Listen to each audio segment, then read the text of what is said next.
Welcome to the Encore Audio Archives YouTube channel. I'm Taper Dave, and this is my channel. I've uploaded hundreds of talks here that I've recorded at meetings in West LA, and I've also recorded conventions starting in 2013. I've got a bunch of those up. And Walt and Mary Murray, the original owners of Encore Audio Archives, started the company in the 80s, and Walt recorded Joe and Charlie's and a bunch of stuff down in Vista, California. My sobriety date is June 20th of 1994.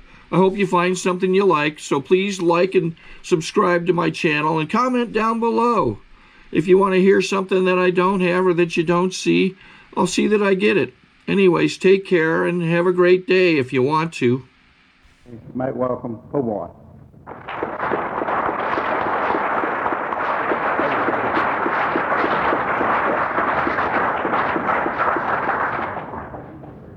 Thank you.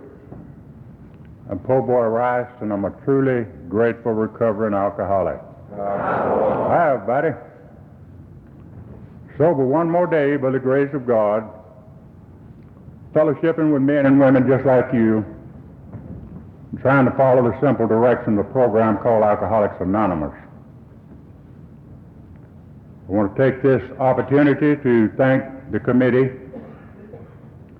and all you wonderful people for allowing me the privilege to be back down here with you again. It's a great privilege. I just love these conventions.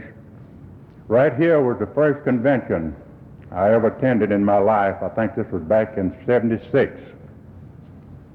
And I'm grateful that I can be on the program today. I think it's only fair to tell you in the very beginning that I'm just a little bit old-fashioned and I'm kind of countrified now. And the only reason I share that with you is you never would have noted if I hadn't have told you.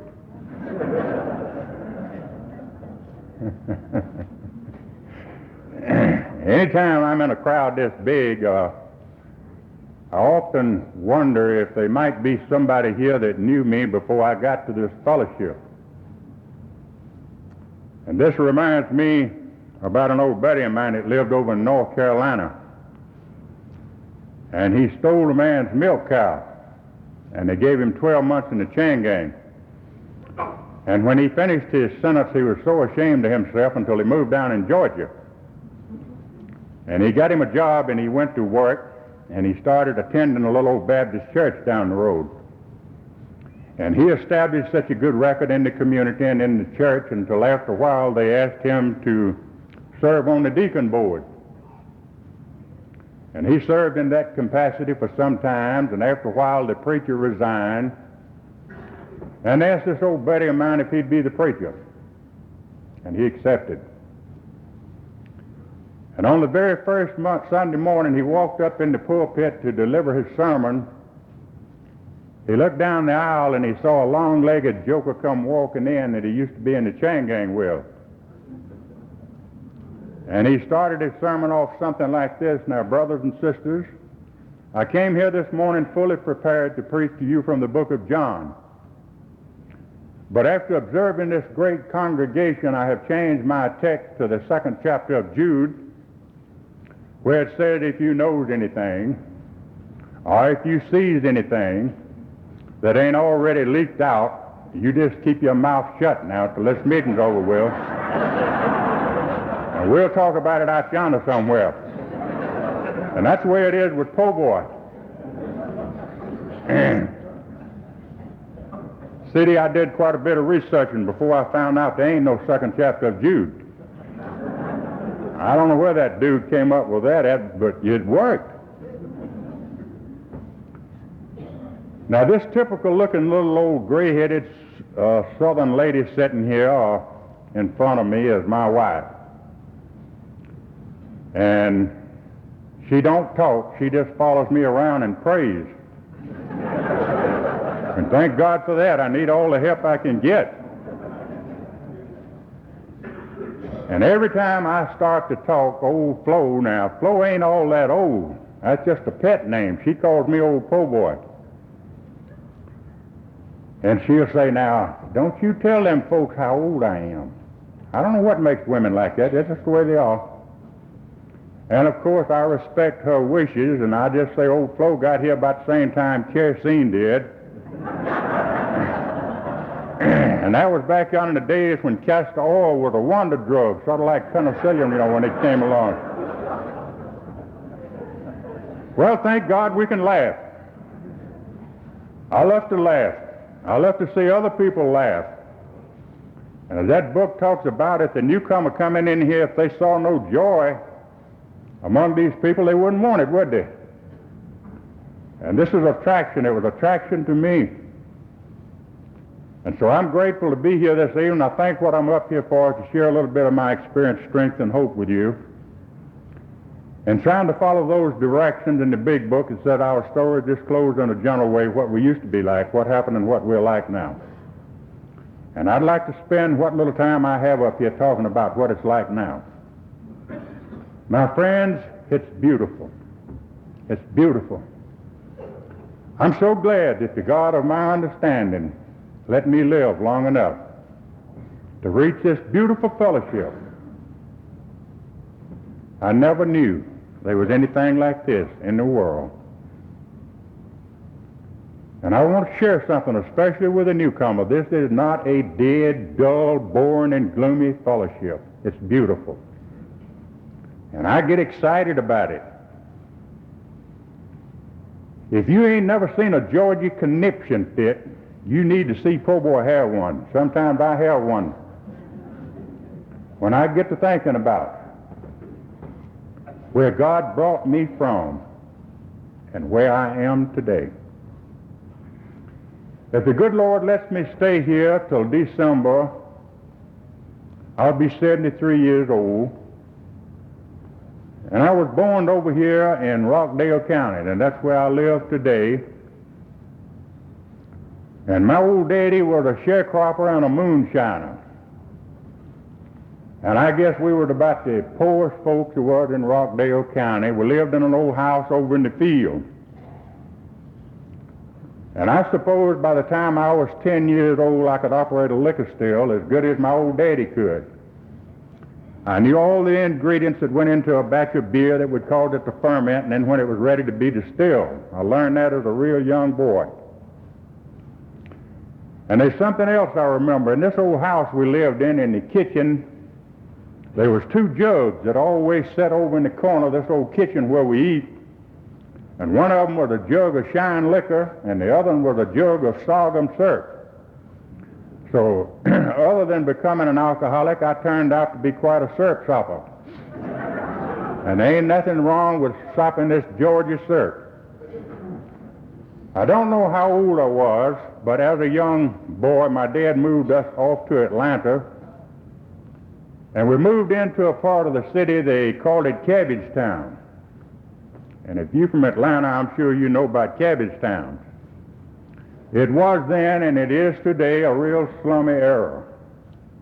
The streets were not paved, and every little old boy that I began to associate with was a graduate from some reform school, or he was a candidate for some reform school. If he hadn't been, he was on his way. Now, we all know what it's like to be young at some time or another. We like to be accepted by the people that we're so closely associated with. And so I'm no different from anybody else. I wanted to be accepted, and I began to do the things that these other boys did. And I can remember when some of these kids' dad would buy them a bicycle. My old daddy, he was so poor he couldn't buy me one, and I'd steal one. And a little bit later on, some of these kids their dad would get them an old hot rod, and my dad couldn't get me one, and I'd steal one of them too. So I always had just as much as the rest of the kids, but mine was all hot. Now, they don't do this in Georgia today, but back in those days they did, and I was 16 years old. And they had me up in that Fulton County courthouse. I found out that the law frowned on some of those things I was doing. And this was back in March of 1929. And I never will forget what that judge told my mama. He said, I'm going to send your boy to the chain gang, and I'm going to let him see what it's like out there, and then I'm going to turn him right back out, and I'm sure that your boy will be a better boy. And of course, we would believe anything anybody told us, especially the judge. And so I went to the chain gang, and believe me, honey, that was back in the old chain gang days. And I expected to get out that night or no later than the next morning. That's what the judge said. But it didn't work that way. They kept me 4 years. And so mixing and mingling with the people that I was so closely associated with and wanting to be accepted by these people, I had become a real smart aleck. Now, I got another name for that, but you know what I'm talking about. I thought I had all the answers. I hated everything that stood for law and order, honesty, decency, and respectability. And this was the kind of person I was when I came back out on the streets of Atlanta. And of course, I couldn't tell you how old I was when I had my first drink of liquor. I was probably in diapers. My whole family drank it. Everybody we know drank it. And we didn't see nothing wrong with it. And so I drank liquor day and night. If it was possible, it seemed like my mother, she was just more than mama. And then like many mamas today, she upheld me in everything that I did. Her boy just couldn't do nothing wrong. And then like many young men today, I took my mother for granted. I can remember so many times when she wouldn't have streetcar fare and she would walk in the rain or whatever down to this old chain gang camp and bring me a sack of Bull Durham smoking tobacco and say, Mama loves you and we hope he'll let you come home sometimes. But this was Mama. Mama's supposed to do these things. And I didn't miss her until it was too late, because just a short time later, in a drunken stupor on the outskirts of Atlanta, I wrecked an old automobile one night and I killed Mama. And I never got over that for a long time. My God, the guilt, the nightmares. And I could hear Mama crying and begging and pleading, begging me to slow that car down, and I wouldn't do it. I was a smart aleck. And it was my fault, and I lost Mama. I continued to drink liquor, and I began to run with some of the worst people in this country. A short time later, I was arrested, tried, and convicted, and sentenced to serve over 100 years this time. And they sent me back to the Georgia chain gang. And my only hopes of ever being out again was to run out. And I run all my life and all over Georgia. Run, rabbit, run. So many of these men that I was so closely associated with, they're not around today.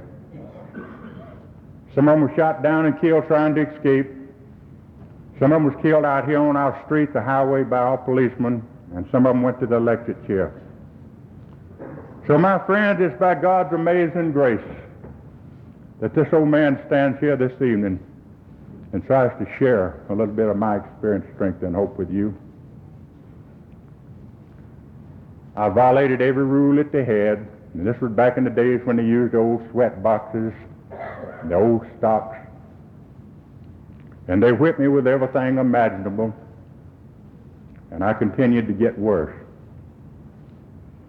You don't win people like this. Sometimes somebody say, "Poor boy, how do you win them?" There's a little four-letter word that says L-O-V-E, love. Thank God for this kind of love that I'm talking about, because I've seen it move men that you couldn't move with a Thompson submachine gun. And this is what began to make a difference in my life one day. I found out that somebody loved old po' boy. And how in the world they could have loved a person like me, I'll never understand. Now look at this sign up here, love and fellowship. This is what it's all about. Thank God. Eventually the federal government built a place over here in Tattenall County we call Reedsville, which is one of our state penitentiaries. The federal government built it and leased it to the state of Georgia and gave them 30 years to pay for it in. And the last year that Governor Eugene Talmadge was governor, he taken all the money out of the treasury and he paid the government off. And the next morning, the headlines in the Atlanta Constitution said the state of Georgia now owned the state penitentiary lock, stock, and electric chair. And I was one of the first convicts to enter that new prison in October 1937. And they locked me up in a little cell for 8 months until they could open up a rock quarry for incorrigibles over in Paulding County. And they sent me over there, and I remained over there for the next 3 years. But I managed to escape on 2 different occasions. And they sent me back to Reedsville under what they called a stop order, never to be transferred out again. I don't know how long it was, but it wasn't too long after that until we got a new warden down there. And out of 2,500 convicts, he picked 10 of us with the worst escape records. And he said, carry these men to maximum security. They'll never come back to population as long as I'm warden. We had a lot of friends and we had a lot of connections. And 30 days later, we escaped from maximum security at midnight. We came downstairs and we captured the whole inside of the penitentiary. We'd taken over the front office, the powerhouse, the switchboard. Now, this never happened before, and it's never happened since then, but it did happen then. And I walked down through those cell blocks with a market basket full of keys, and I turned everybody out that said they wanted to run away. I must have let 100 out. And so we threw that main switch, and we had a complete blackout. All the inside lights, the outside, the tower lights, all went out at one time. And there was 25 of us went out those big front doors and taking cars off of the yard. And we left. And the other 75 that I had let out, they went down and broke into the commissary and got all that juicy fruit chewing gum and brown mule chewing tobacco. They didn't want to run away, they just wanted to steal something. They're full of larceny. And the governor offered a $1,000 reward, dead or alive, for every one of us. And within another month's time, we were all back in jail somewhere, with the exception of one little old 17-year-old boy. And he got drowned that night in the river. And so they started what they called an 8-ball squad. Our head was shaven. Was placed in a detail, they call it the 8-ball squad. We were segregated from the rest of the inmates, placed out in a stump field, digging stumps. And every state trooper in the state of Georgia had to come down there 10 at a time and stay 10 days guard duty over this detail, that they might know these men anywhere on sight. We were not allowed any visitors or any mail privileges, and of course we had no money, not even any lights in our cells. So many of these men began to break their arms, to break their legs, and to cut their heel tendons, known as a heel string. And some of them crippled themselves for life. And the word got back to the capital as how these men were crippling themselves, and the governor picked a group of men to come to Reedsville, make an investigation, and report back to Atlanta as to how to stop this. He picked the president of the Senate, speaker of the House, a lot of judges, probation officers, newspaper reporters, and photographers, and one other man I'll never forget as long as I live. His name was Mr. Wiley J. Moore. And Mr. Moore was a millionaire banker in Atlanta. And the governor asked Mr. Moore to head up this group and said the state of Georgia will back you men up 100% in any recommendation you make. They came to Reedsville, and we were driven out of this old muddy river bottoms into this old dark cell house. And Mr. Moore said, open the door, I want to go in here and talk to these men. And they said, you can't go in there because it's too dangerous. And this was the first time in my life I ever heard anybody talk about God in a respectful manner. Mr. Moore said, I prayed before I came down here, and I'm not afraid to go in there. And he wasn't. They opened the door, he came in. And we followed him to the rear of this old cell house, and we sat down in a big circle. And Mr. Moore sat down in the center of this group with tears just flowing down his face. And he brought us a message. He talked about the God of his understanding. He said, it's not for sale, you can't buy it. And the most amazing thing of all, he said, you don't have to be good to get it. It's a gift. I could not, for the life of me, understand this kind of talk. But I never forgot that message. And for many, many years after that, while out digging stumps, digging ditches, I would think about that message that man brought me. I've never forgot it. He said, I'm going to let your hair grow out so you look like a human being. I'm going to take them old stripes and those old chains off of you.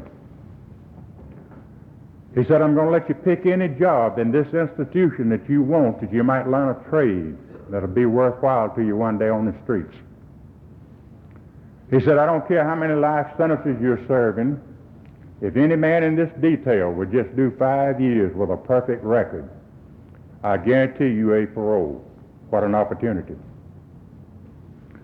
There was only one man in that detail that taken advantage of that great opportunity, and he's the only one that I know of, other than myself, that's still living today.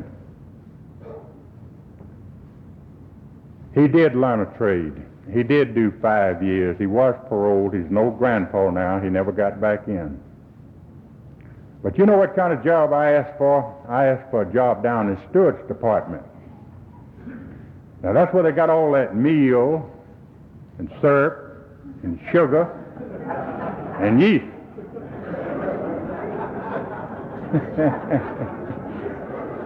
I intended to stay drunk. And I did. There's a lot of people ask me, poor boy, how in the world do you drink in the penitentiary? I got news for you there, honey.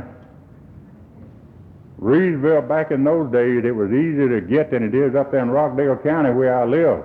You didn't have to walk as far as it. Now, out here they call it beer, but in the penitentiary we call it buck. And it ain't nothing but old still beer. And I guarantee you can sure get drunk off that stuff. And so I stayed drunk. And for the next few years, there was a lot of things happening. A lot of them are tragedies. I can't talk about them. But there's a lot of humor along the way. I like to look at the humor side of life. And there was a lot of humor. Now, most everybody goes by some kind of a nickname. Now, they call me Po' Boy. And I had a little old buddy there. He had a nickname, too. They called him Hitler. Hitler would weigh just about 75 pounds soaking wet. And if there's anybody in Reedsville that loved that old buck as good as I did, it was old Hitler. And I remember one morning I got up there and I pulled off a batch of buck, and old Hitler got drunk, and he got out in the hall and he got arrested on a plain drunk charge. And they had him down at the control office, and the warden said, Hitler, where'd you get that buck at? And he pulled his hat off and he bowed over real humbly and he said, Captain, you can just whoop this old head of mine till it rattles like a pot of okra if you want to, but I ain't gonna say one word against my good friend Po' Boy Rice.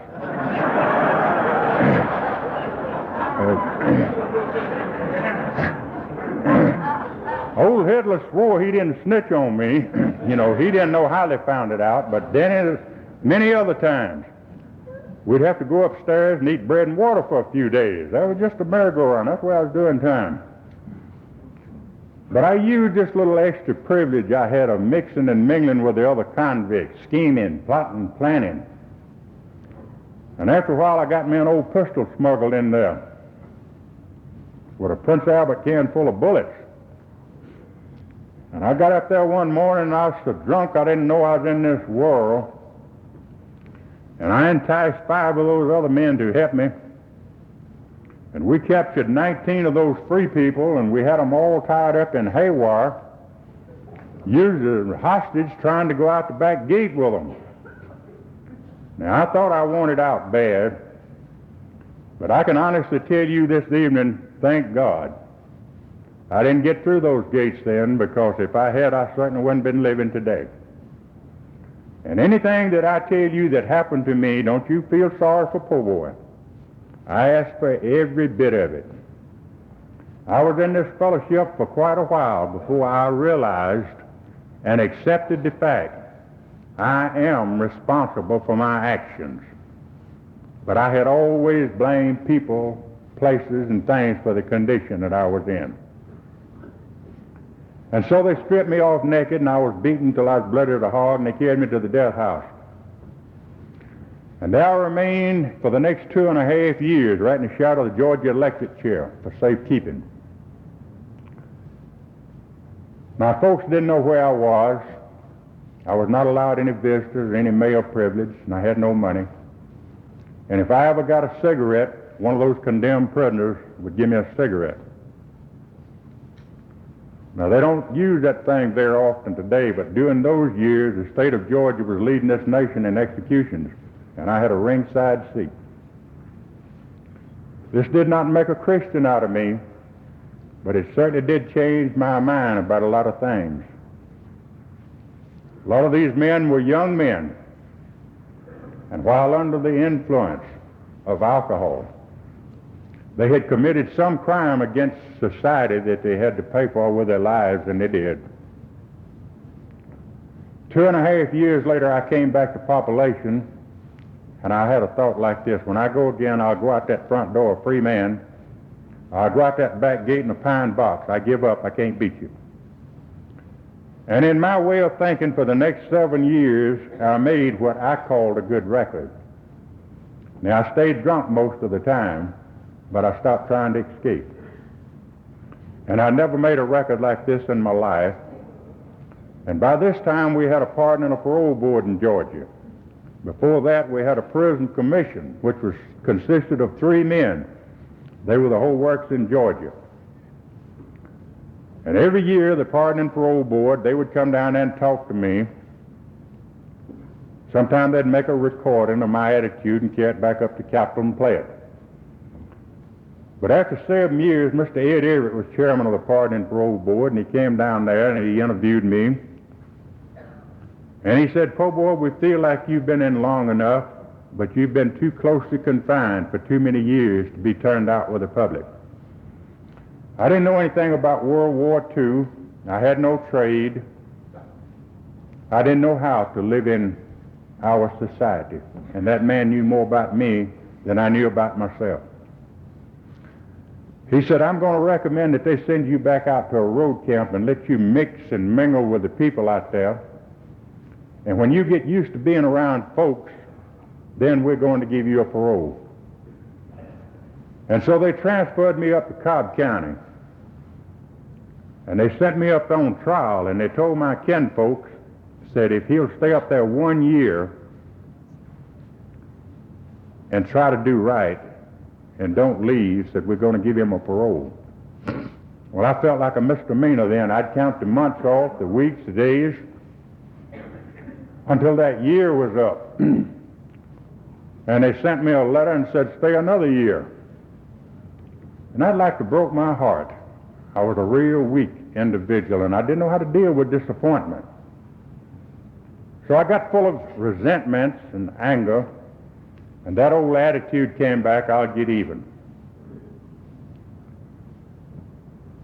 And I thought, when my folks come out here Sunday, I'm going to get what little money they got, and I'm going to leave, because I could have very well left then. But all these years I'd been gone, my little old brother and sister had grown up, and they had families of their own. And they had all become church people. I never could understand why they didn't talk to me about God. I guess they just thought I was a hopeless case. But as my sister came out there that Sunday morning, she brought me another little message. I like to look at it this way. All the way down through life, at different times, different incidents, there were some little seeds that were planted that began to sprout and come towards the surface until one day, thank God, they blossomed out in the program of Alcoholics Anonymous. My sister says, I know you don't have a God, but I do. She said, there's a lot of people praying for you that you don't even know. Don't do anything till the Capitol opens in the morning and let me get back up there. And I owed my sister a lot. because she had run her legs off for many, many years trying to help me. But then, just like my mother, I had took her for granted. You are my sister. You're supposed to do these things. I told her I'd wait. And the very next evening when I came in from work, it said, "Poor boy, you stay in the morning. There'll be somebody up here to get you, and they're going to carry you up to the Capitol. The board wants to talk to you some more." I couldn't hardly sleep that night on that old bunk for thinking about a God that my sister had so much faith in. Sure enough, they carried me up to the Capitol. There's a lot of people up there representing me. I didn't even know them. They're just friends of my family. And of course, they didn't tell me what they was going to do other than they were going to reconsider, and we'll let you know in about 10 days or 2 weeks what our final decision is. And I suppose it was about that long until I was paroled. And I'd been in 20 years, 1 month and 2 weeks. And back in those days, when you made parole, somebody would have to come pick you up and carry you home and bring you some clothes to wear home. And my sister brought me a sports shirt and a pair of slacks. And this was the first time in my life that I had ever owned a pair of breeches with a zipper on them. Now, I'm here to tell you that turned me on. I'd catch myself standing in front of the mirror going zip, zip, zip. This is what I was like. And I came home, and every time the doors of the church was open, my people all went. And it was sort of a take it or leave it proposition. Now, you can go with us or you can stay here by yourself. And so out of curiosity, I went. And I went for all the wrong reasons. I met a lot of wonderful people up there, people who wanted to help me. But a person who had lived like I had so long with this wall around me, I didn't trust people. And I kept everybody at a distance, and I wouldn't let you get close to me. And I refused the help that was offered. But there was one good thing that came out of me going to church up there. This is where I met this little old lady here, old Flo. And a short time later, me and old Flo, we got married. We rented some furnished rooms, and two men in that church got me a job digging ditches for a plumbing company. I'm a good ditch digger. And I went to digging ditches, and me and old Flo would go to meeting on Sunday. And I didn't drink liquor during this time. And after a while, they gave me a dime raise and made me a plumber's helper. And I continued on going to meeting, not drinking liquor, and after a while, I got one of those little old cards that said that I was a journeyman plumber. And I said, now I can make some money. And I went out to Emory University and I got me a job as plumber. I could just about wear my house shoes to work every morning. And I worked out there for 2 years. And one morning they called me in the office and said, "Po boy, Emory is a big thing, and there's a lot of folks knows Po boy. And you're not supposed to work out here with your record." And said some of the higher-ups have found out who you are, and we're going to have to let you go. I'd like to have broke my heart. I still didn't know how to deal with disappointments. So what happened? I got full of anger, resentments, and that old attitude, I'll get even. And we know what happens when this comes along. And that old false pride wouldn't let me go home and tell Flo what had happened, because she would have understood and we could have worked it out. But every morning I'd let her put that bread and meat in a sack, and I'd cut out like I was going to work, and I didn't have a job and I didn't want a job. I was full of anger. I didn't know anything about legalized liquor. And I walked into one of those honky-tonks that next morning, and this is the way I started getting even. I started drinking that stuff. And after a while, I'd be in a condition that I had too much respect for Flo, and I wouldn't go home. I didn't want her to see me like that. And most of the time I'd just walk the streets of Atlanta all night by myself and cry. Poor, pitiful, and put upon. Nobody loves me. I don't want you to think I had self-pity now. This is just the way it was, and it wasn't too long until I couldn't go home because the police was looking for me. And I knew I was going to have to run again. And I wanted to see old Flo just one more time before I run. And I got my brother to go pick Flo up and bring her out to meet me out there at a little old motel where South 75 is now. And we spent the night out there. And the next morning I walked up, it was on Sunday morning, the sun was shining so bright, and I walked up to the bus stop with Flo. And I stood there and I watched Flo get on that bus going back home. Lord, I wanted to go home with Flo so bad I didn't know what to do. I thought the most precious thing I've ever had in my life. And now I'm losing that. I've bloated again. And so I run. And I went to another state. The trouble was I carried po' boy women. That's where the problem had been all the time. And that liquor in these other states just like it is in Georgia. And a few days later the police picked me up in D.T. just as crazy as a bat. They called Atlanta and they sent and got me and brought me back over here. And my people put up their home and everything else they had to make a $10,000 bond to get back out on the streets, walk the streets, feel sorry for po' boy and drink liquor. And I run again. This time I went to Tennessee. I didn't know nobody up there. I just drunk, got on a bus and went up there. In the wee hours of the morning, there was a black man sitting there beside him, and I said, I don't think I need to go down to the bus station. He said, I don't either. I said, well, you tell me how to get off this bus before I get down there. He said, get off with me. I ain't going down there either. So we got off the bus up there in Chattanooga somewhere. We went off there, and there was a black man had a pint of whiskey, and he wouldn't sell it to me unless we'd let him help drink it. And I bought it, and we all three sat down on a chop block out in the wood pile, and we drank that pint of liquor. And there wasn't no more down there, so ain't no need of me staying. And I wandered on back up on the main streets of Chattanooga, looking for some more liquor and looking for somebody to talk to. And there wasn't nobody out there but me. And I saw those lights, neon lights flashing, fancy wine, liquor. And I said, well, this one's open. But it wasn't. They just had all the lights on. And I could stand there and look through that big plate glass window at all these shelves that come right up there, and it had half a pints, fifths, quarts.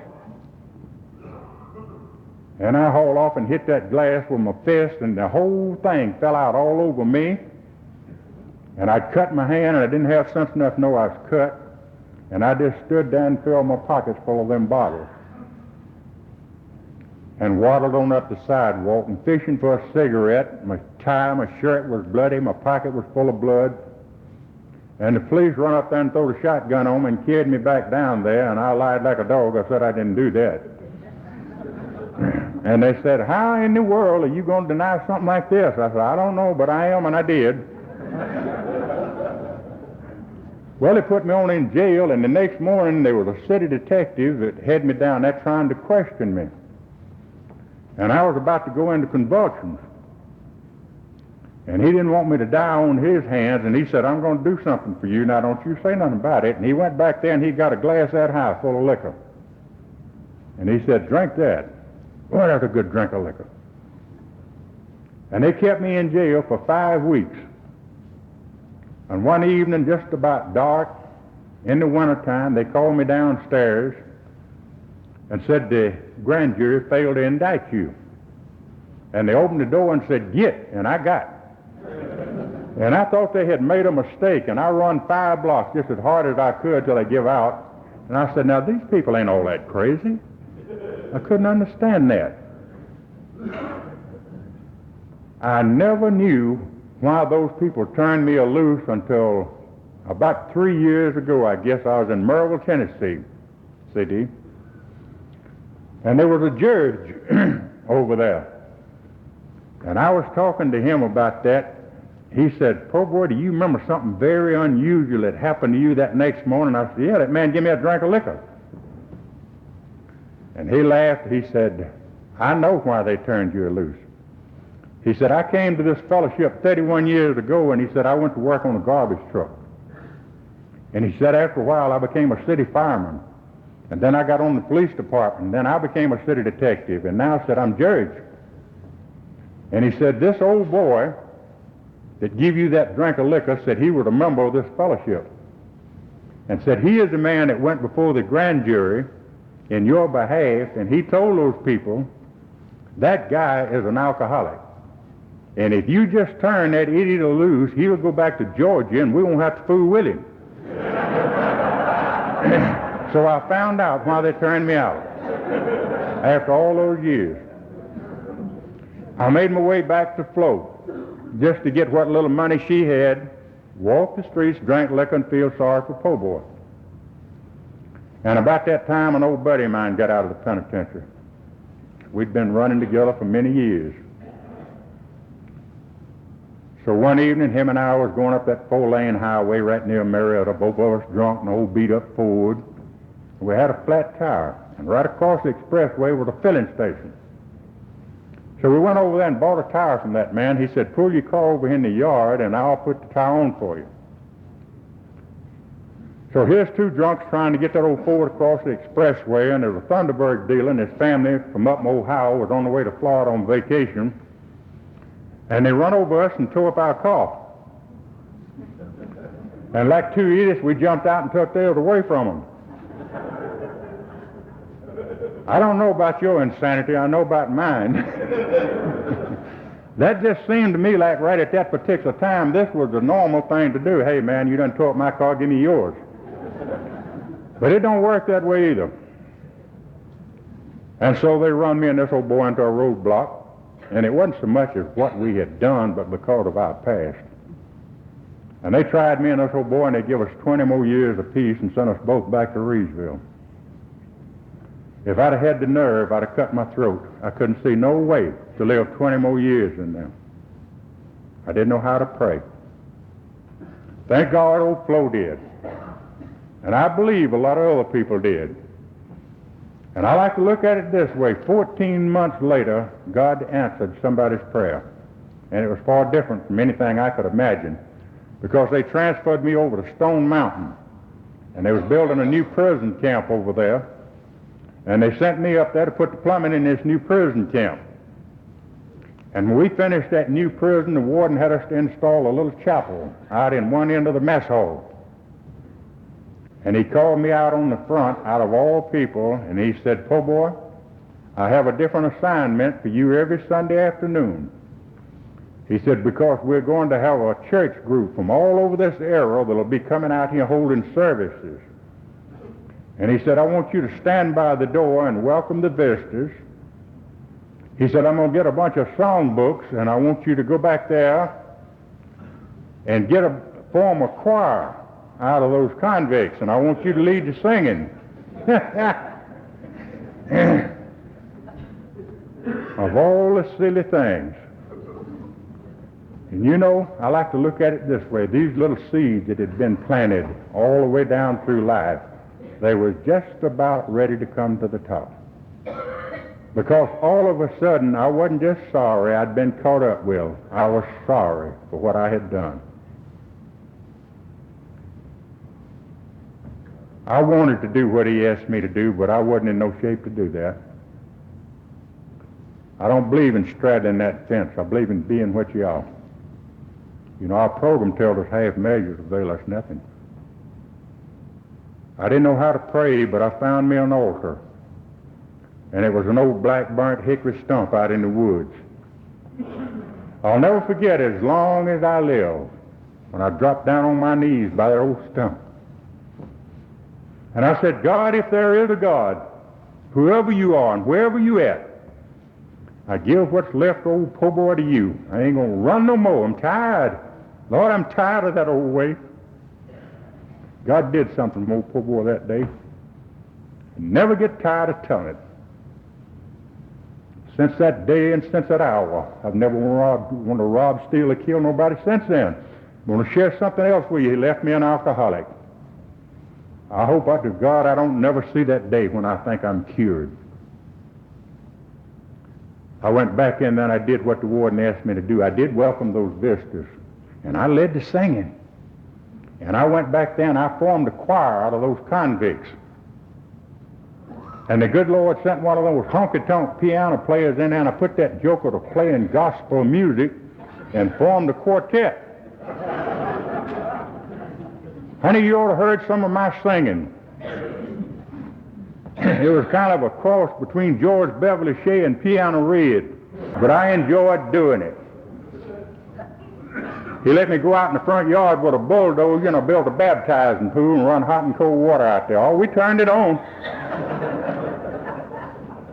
I still had that number on the seat of my britches, but Oak Flo could come out there every Sunday evening and sit in those services, and I felt different. Something had happened. And I like to look at it this way. This God I talk about don't have to be in a great big hurry about anything. He's always right on time. And I did that for the next 5 years. And one morning somebody said, "Po, boy, I just seen old Flo go around the corner up there with your Sunday britches. It like scared me to death. I thought some of my kinfolks had died. Maybe I was going to the funeral." But that wasn't the way it was. Miss Rebecca Garrett was living then, and she was chairman of the Pardon and Parole Board. Maybe she still had a little faith in me, I don't know. But somewhere between 6 and 7 years there, she had decided to parole me again. And Flo and I went home that morning. We didn't have $1.50 between us. We still couldn't hire a lawyer, but we knew where our help had come from. I went back to work at plumbing work for the next 3 years. I didn't drink liquor. Then I got tied in with a gospel singing group. We moved around a lot singing. 3 more years, and I didn't drink liquor. And then I taken a job as maintenance man for a big motel. And of course, with all the conventions they had, the liquor and the beer was flowing very freely. And I didn't have sense enough to know I'm an alcoholic. I can take it, I can leave it. I haven't had a drink in many years. One day I decided I'd drink one of those good old cold Budweisers like them other boys is doing. And I did. My friends, when we're reading that big book that this is a progressive illness, and it always gets worse and it never gets better, please believe that. It's so true. I didn't get drunk that day or that night, but I kept on till I did get drunk. And this was the worst drunk I'd ever been on in my life. There wasn't no turning back, and I stayed down drunk for 1 solid year. This is when the terror, despair, the fear, I never knew what fear really was until that last year of the practicing alcoholic. Flo didn't know what to do with me. Nobody knew what to do with me. Finally, somebody told Flo, said, "Put him over in Peachtree Parkwood." She did. I went in there drunk and come out drunk. They had a little deal going over there back in those days. The first 3 days you was in there, every 2 hours around the clock, they'd give you 2 ounces of 180 proof alcohol and a little fruit juice. They call themselves tapering you off. You better believe every 2 hours around the clock I'd be standing at that nurse's station waiting for my medicine. And then all them pills is rolling at me. And I conned that doctor to let me stay on an extra day because I was a real nervous person. So when I came out, I was still drunk. We'd spent what little money we had, and the insurance was used up. And from then on, I'd have to go just wherever they'd take me. And I made the rounds, all of them. The last alcoholic hospital I was in was over that GMHI. And I'm sure it would have been the same old merry-go-round with the exception of one thing. On Monday night, they had an AA meeting out there. And so they announced on the loudspeaker that they had an AA meeting out in the lobby. And so once again, out of curiosity, I went out there, to see what these cats is putting down. And there was a very dear lady friend that was in that, of mine, that was in that meeting that night, and she said I looked more like a dead man than anybody she'd ever seen. And she came over to me after the meeting and she said, "Po boy, do you want to get sober and stay sober?" And I said, "Yes, ma'am. I sure God do, but I don't know how." She said, "I'm not going to try to tell you how to do it, but I'll be glad to tell you how I did it." And that got my attention, because all my life folks have been telling me, "You've got to do this, you better do that." And here's somebody going to share with me something they did. And I listened to her. She gave me her phone number. And the morning I left that hospital, that was the most important phone call I ever made in my life. I called Sue. And she got the little meeting book out and looked up the closest meeting to where I was living at in Stone Mountain, which is the Glen Haven Stone Mountain group. It used to be the Glen Haven group. She said, "They got a meeting over there tonight. You get yourself over there." And I went. And this is when I count my sobriety date. It was my day, first AA meeting outside of an institution, which was December the 12th in 73. And I could just imagine all kind of questions those people were going to ask me. "Who sent you over here? Have you ever been convicted of a felony?" They asked me this everywhere else I went. And I decided I was going to lie about everything that they asked me. But when I walked in there that night, those people didn't care nothing about who I was and where I came from. They said, "Do you want to stop drinking liquor?" And I said, "Lord, yes." I said, "Sit down." And I sat down. And I sat there that night, and it was a discussion meeting, and I heard those guys and those gals say, "My name's so-and-so, and I'm an alcoholic." I said, "My God, if this is what an alcoholic is, with all those smiling faces, and all this fellowship that I see here, and they are alcoholics, what in the world am I? What am I?" Now, I know a lot of people have trouble with that first step. I didn't. I picked up some hope there that night. If I can just find out what these people are doing, maybe there's some hope for me.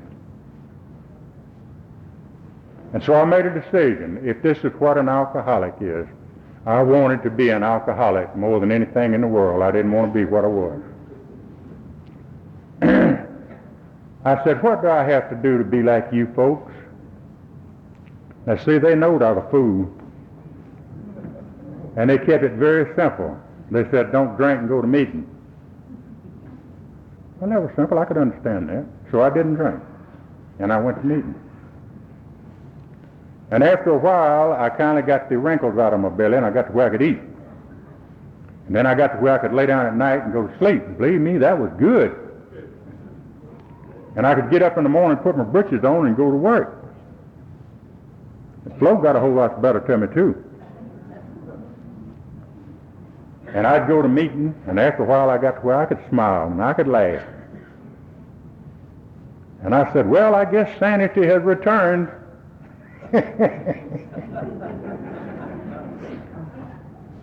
I'm the only person in my home group that I know of to ever give a birthday in 6 months. The night I had 6 months without the drink, the man who eventually became my sponsor, I just hated him then. His little old wife baked me a cake and brought it and said 6 months on it. Poor boy. And I thought, I never have had a birthday party in my life. Tonight I got a birthday party given to me by a bunch of sober drunks. Well, every 6 months they'd get them a new secretary. So I had my 6-month birthday party, and they made me secretary of the group.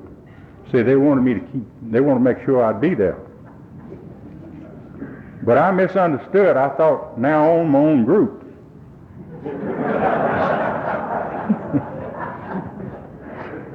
And after a while, I went on and celebrated a shown-up birthday. and I lost my job as secretary.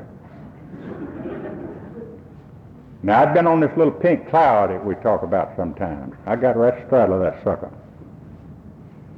After I lost my job as secretary, just take no action other than just don't drink and go to meeting. Those meetings started getting a little bit dull and a little bit boring. And the old boy that I was most critical of anybody else in there, because every time he would be sharing, he'd say, well, the big book says so. I didn't want to hear that.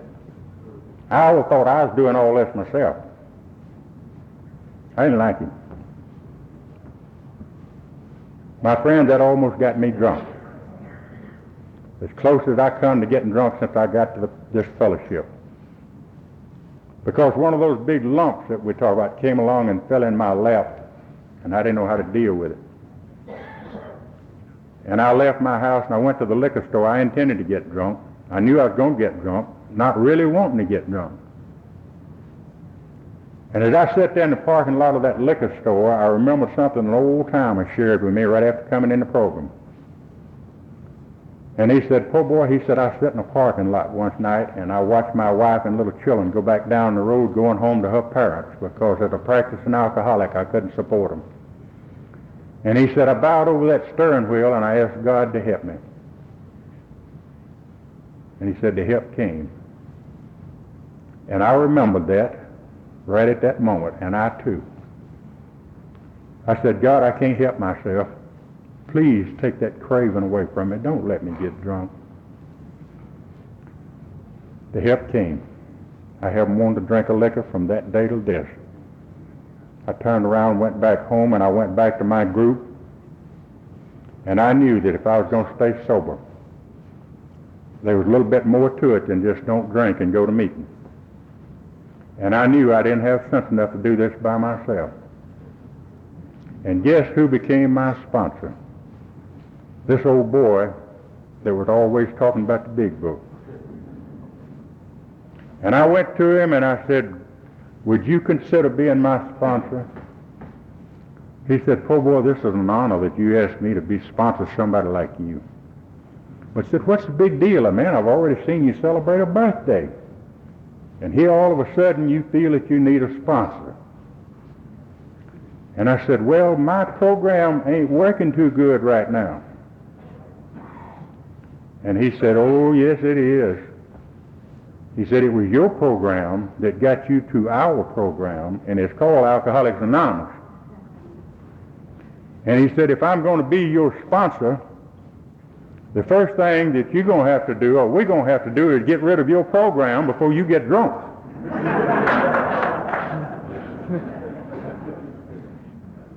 Now, if the good Lord's willing, I hope to be with this old boy down in Mississippi next week. This man that I despised so in the beginning, I love him like a brother today, that man got me in to the program of Alcoholics Anonymous. I didn't have sense enough to do a 4-step inventory, but with his help, he got me into a 4-step, and would you believe I found some flaws in my personality.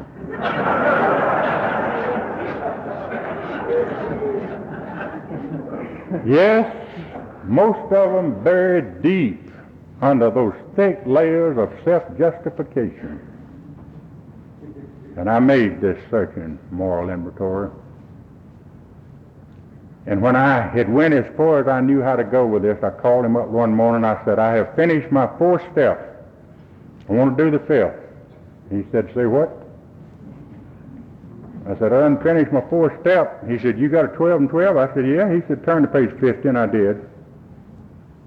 He said, what did it say? I said, it said made a beginning on a lifetime practice. He said, you through yet? I said, no. He said, you done went as far as you can? I said, yeah. He said, bring your inventory and come on over here. My wife stayed upstairs with his wife. He took the big book and I took my inventory, and we went to the basement and locked the door. Now we talk about the spiritual awakening that comes as a result of these steps.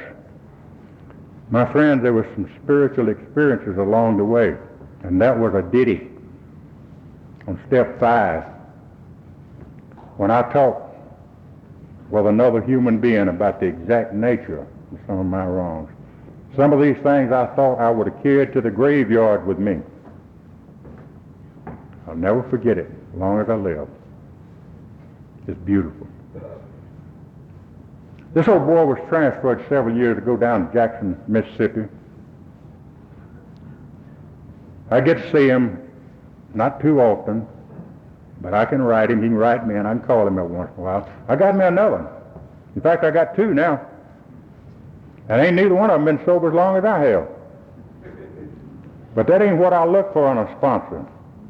It's not quantity, but quality. And they offer a lot of help to me, too. This is the way the program started for me. This is the way it is. This is my life today.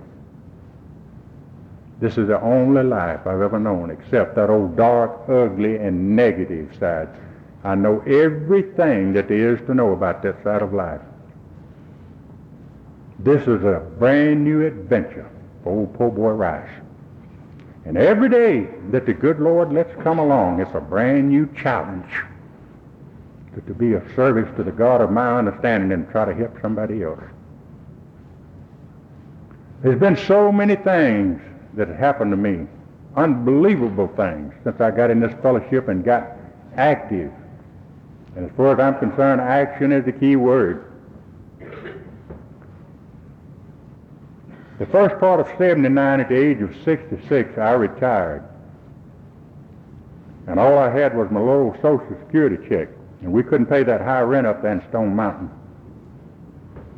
And me and old Flo moved back to Rockdale County, where we are today, and we moved into a little old government housing project. Now I want to share something with you. There's a difference between a house and a home. As a little old boy, when I lived down there, it was an old house. Today in that little old government apartment, it's a home, thank God. What makes it a home is because we have each other, we have love, we have God in our lives, and we have this beautiful fellowship of Alcoholics Anonymous. All my life, I had always got my needs and my wants mixed up. But today, by God's grace, my needs are being met. There's something happened to me several years ago after being out of prison for 13 years. This don't happen to many people in the state of Georgia unless they can prove their innocence, and of course I couldn't do that. But I received a full unconditional pardon from the state of Georgia. And I sat down and cried. First time I'd ever been free since I was a little boy. Today I don't have a record, not even running a stop sign. Wiped clean. Now it's good, my friends, to get out of jail. That's a good feeling. But to be free in the spirit as I feel this evening, it's better than getting out of jail. I don't have that vocabulary to put in words what I feel. But I'm so glad that this God of my understanding, who knows all things and I don't know nothing, one day he reached down and he picked old po' boy up off of a junk pile. And he gave me a new lease on life. He gave me something worth living for. He gave me a purpose for living. I don't understand why I'm down here this evening, but I'm just down here, and I ain't running nothing.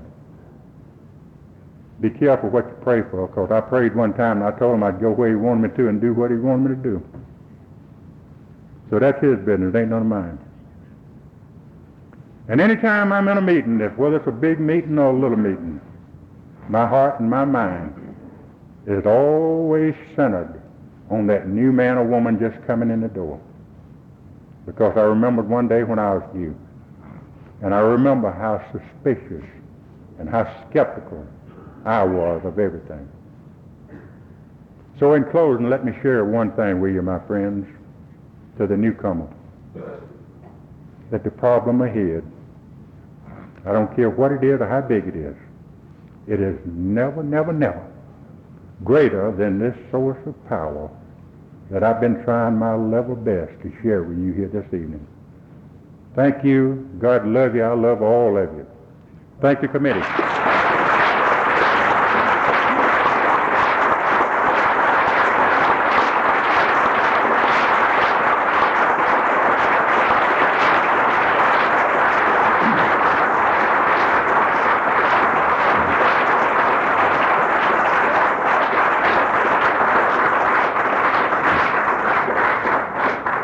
Let's all remain standing and join hands, and let's repeat together the Lord's Prayer.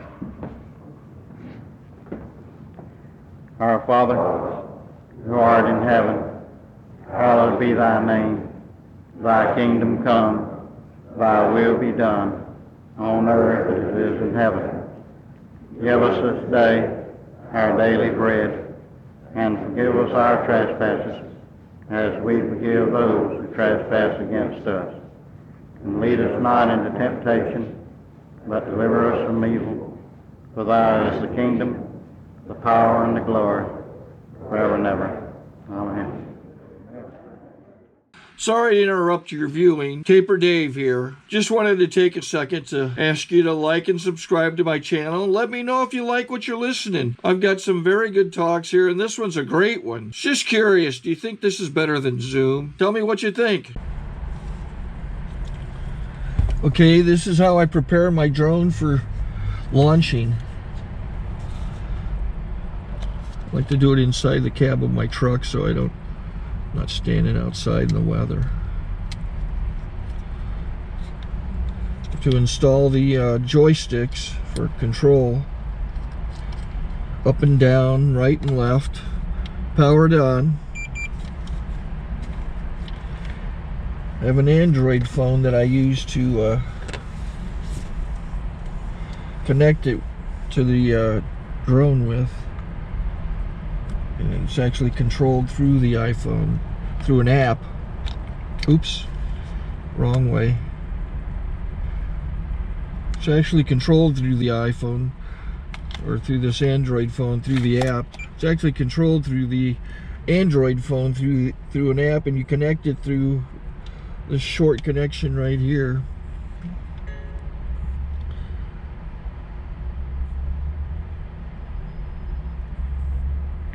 Remote control connected. Remote control's connected. So I pull out the drone. I have to extend the legs. Long legs extended first, then the short legs. Remove the gimbal protector. Set that aside, then power it on one short burst, then one long burst. I lay it down. So I have to go to calibrate. So the drone's not connected yet. It shows you here as this drone gets disconnected, even though the remote's powered on. So the drone has to establish it's connected. So I go into the app to calibration mode. First I'll calibrate the remote controller.